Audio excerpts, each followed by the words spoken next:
Bilib sila po. Duterte Tigasa, oy. Oh, may buhay pa ba na taga-YMCA sa Pilipinas? Kasi ito, nagpaparatang ito ng nabastos daw yung si Trillanes, si Dilima, bastos daw ang mga bunganga at saka yung oposisyon. Meron ba kayong narinig na kabastusan sa kanila? Meron ba kayong narinig na nagmura sila? Pero ito, tignan ninyo, kung makapagsalita, tinatalaka yung kanyang batuta, pinagmamalaki niya, gusto niya pati yung kanyang putotoy hangaan ng publiko. Pakinggan ninyo.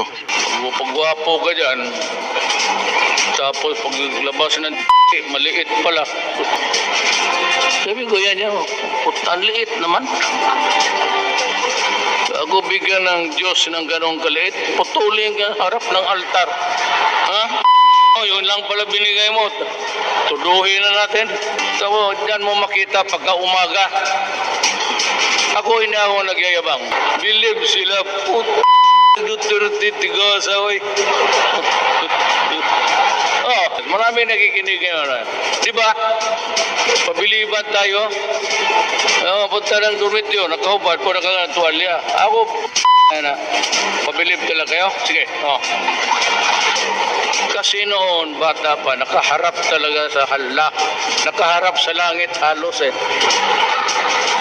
Gano'n talaga. Ayan dito, pataas man. Gano'n.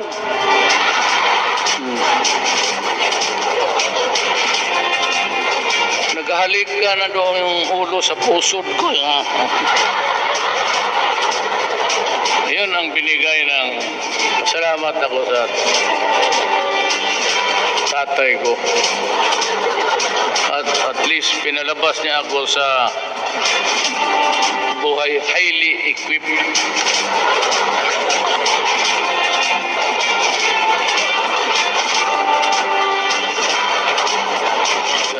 Bata pa kami noon, magpunta kami doon sa mga babae, magtakbuhan. Ayaw na magpakita. Ayaw namin yung payat na yan.